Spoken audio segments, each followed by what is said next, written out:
This Mahindra Thar Roxx AX7L 4x4 diesel automatic has been my daily driver for the past few months, and after having lived with it on a daily basis, I have a lot to share. You see, when the Thar Roxx was launched, many thought it will eat into the segment leader sales, which is obviously the Hyundai Creta, which sold around 17 to 20,000 units per month, and it still sells largely the same. But the Thar sells around 10,000 units a month, including the 3-door. So which car sales did this car eat into? Well, nobody's actually. The segment expanded because good products create demand out of thin air, because there's nothing quite like the Thar Roxx.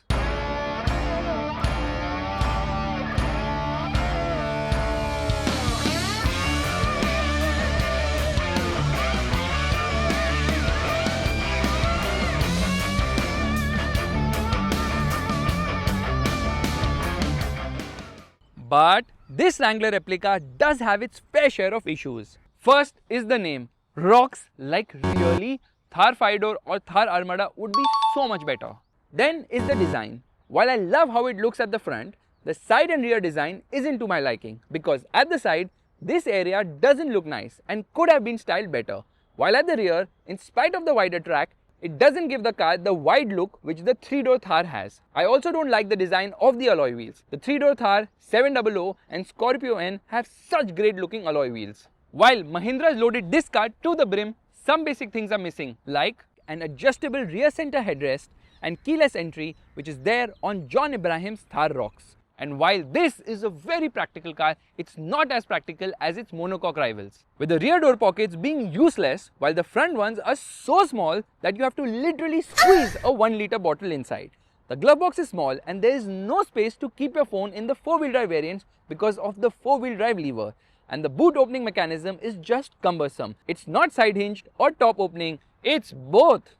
This car is underpinned by a ladder frame, and it is by far the most comfy ladder frame SUVs around, but it's not as comfy as a monocoque car, with the continuous movement at low speeds further accentuated by the poor roads we have.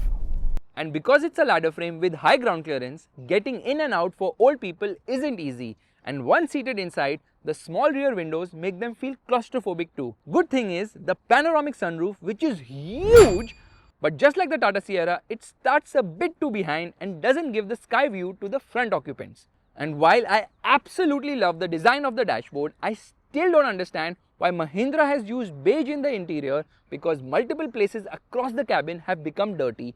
And it's not just the seats, but also the roof, lower half of the dashboard and the armrest. And I wish I could turn off the stop-start system once for all, as it turns on every time you turn off the car, and it's a bit irritating. Also, paddle shifters should have been offered. Fuel efficiency is another problem with this car, because it is heavy and simply can't match monocoque platform cars, because obviously they are lighter and front wheel drive. That's the reason I honestly feel that you are better off getting the rear wheel drive Thar Roxx, because you will be lugging a lot less weight, which means that efficiency would be better as well. Because let's be honest, how many of us are actually going to take this car off-road? And that's the reason I honestly feel that the rear wheel drive Thar concept is an absolute blockbuster from Mahindra. The MID in the cluster isn't easy to browse through, and I hope they make it simpler. Also, there are no drive modes for the road, just off-road modes. Why can't I have Eco, City and Sport in the 4-wheel drive version? Oh wait, Mahindra calls it Zip, Zap, Zoom. What? Some specific problems I have faced with this car includes the 65-watt USB charging port at the front, which doesn't work at times, and thus I have to rely on the wireless charging pad, which is obviously slow charging. The other issue I faced is with this 10.25-inch screen, which hangs at times. Sometimes it freezes the rear camera feed, and sometimes Apple CarPlay doesn't connect. Also, I have faced multiple punctures, and these MRF tires, while they get the job done, they aren't really great. If you're really serious about off-roading, you're better off changing the tires on your Thar Roxx.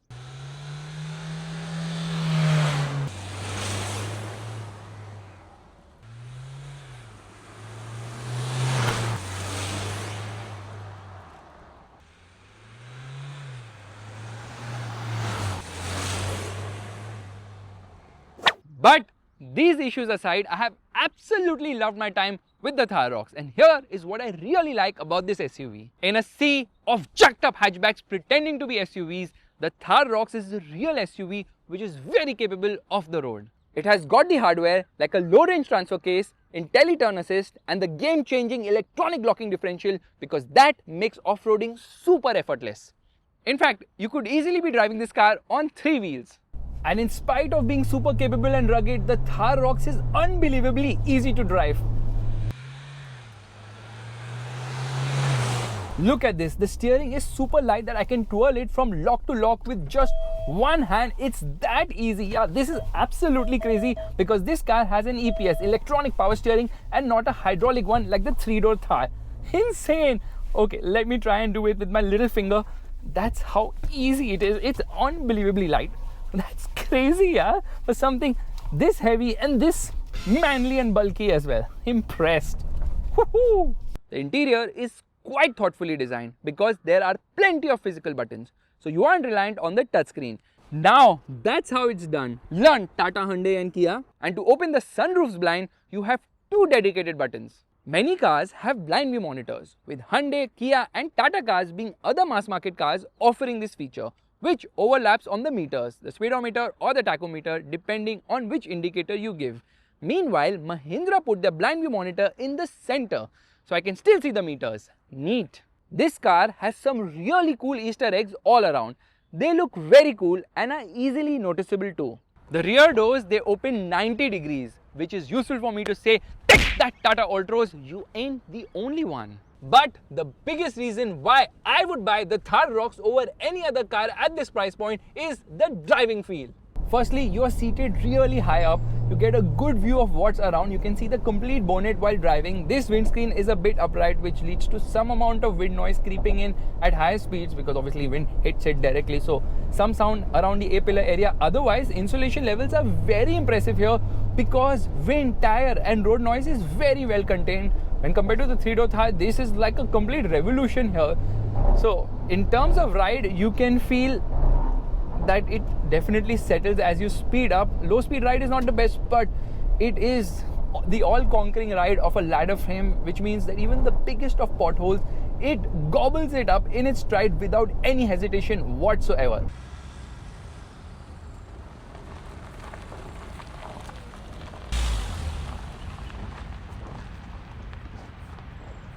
But because this car is heavy, the suspension is soft, and obviously it has a ladder frame, it has quite a lot of body roll, which you can't do away with. So naturally, this is not a car you would like to push around corners. The only thing is that the steering does weigh up quite well at high speeds. The steering is light for sure, but the handling is kind of neutral. And yeah, wheel spin happening there. The brakes are also quite nice compared to the weight of the car and the fact that it's a ladder frame. So yes, it does stop dead in its stride without much hesitation. Obviously, there's this nosedive under heavy braking. We're going to do the brake test here. Yeah, the ABS also is quite sensitive.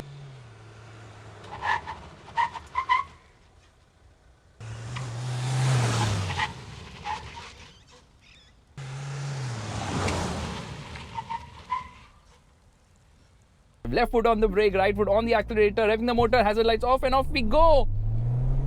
Upshifting, I don't know where it's upshifting because the tachometer is not really in sync with what's happening in reality. And let's see how fast it goes from 0 to 100 kilometers per hour, because this engine is actually quite punchy. That's 11.4 seconds. That's fast. That's actually quite fast because this car's 2.2 liter diesel engine, it makes 370 Newton meters of torque, which is quite a lot, and 172 horsepower. So performance is very likable because turbo lag is well contained, mid-range punch is very nice and juicy as well, and the engine is quite smooth and refined. Only thing is, higher end of the rev range, it becomes vocal, which is natural for a diesel engine because the more you rev it, the more it starts to become vocal here. But this is excellent performance for the kind of weight this car has. It doesn't feel sluggish in any way whatsoever. You want to make a quick overtake, you can do that without any hesitation whatsoever. The gearbox is also smooth shifting, not very fast, and I have got manual control as well. So here I am going to come into second gear and rev the nuts out. It will not upshift unless and until I decide to do so, holding the red line at almost 5000 rpm, 4800 rpm to be precise. Yeah, that's also quite a nice thing about this car, that it lets you be in manual mode where it will not upshift at all. Quite a nice driving experience. I know that movement is there, continuously movement is happening, but that is part of the experience of this car, because when you drive it, you are going to love the fact that the whole movement, the feel, The view around is just so damn freaking awesome, and that's one of the major reasons why people love the Fortuner. It also continuously keeps moving. Any car with a ladder frame is never going to be still or idle. It's just going to keep moving with some amount of vertical movement. But people who like traditional SUVs definitely love this feel. I definitely love it for sure. And I also like the wipers because they do struggle at times to put a lot of spray on the front windscreen, but at least the rear wipers, they do a great job. If I had to buy an SUV around this price point, I would close my eyes and get the Thar Roxx because it's that impressive. It's a real SUV which offers the driving feel, capability and ruggedness while being usable daily, and that's what makes it such a great car. Thank you so much for watching. If you like this video, make sure to give it a thumbs up. That's the like button and don't forget to subscribe to the channel. Bye bye. G-Wagon nahi hai bhai.